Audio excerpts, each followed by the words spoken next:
আজকে খেলাম আমি বনলতার বার্গার। ইয়েস, তাই আমি চলে আসছি কাশীপুর হাটে বনলতার আউটলেটে। ওইখানে এসে দেখি মাত্র দুটি বার্গার আছে। তো বার্গারের অর্ডার দিয়ে আমি অপেক্ষা করতেছি কখন আমার বার্গার আসে। আমার আর সহ্য হচ্ছে না, কখন যে বার্গার দিবি।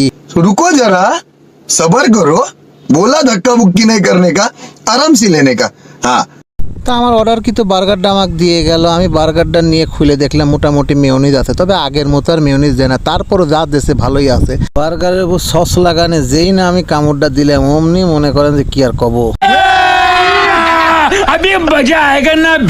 তা আমি সেই মজা মাইরে খাচ্ছি। আর বন্ধুরা, তোমরা তো এরকম ছোটো ছোটো মিনি ব্লগ তারা অবশ্যই আমার চ্যানেলটা সাবস্ক্রাইব করে একবার ফেসবুকে লাইক কমেন্ট শেয়ার করতে বলবে না। তো আমি বার্গারের সাথে আবার মিষ্টিও লিছিলাম। চমচম দিয়ে কি সুন্দর চমচম উঠেছে, বনলতা সেই সুন্দর চমচম বিক্রি করতেছে। দুইটা অর্ডার দিয়ে দিলাম। আমি চমচম খাই আর তোমরা আমার চমচম খাওয়া দেখতে থাকো। তো আজকের মতো এখানেই বাই।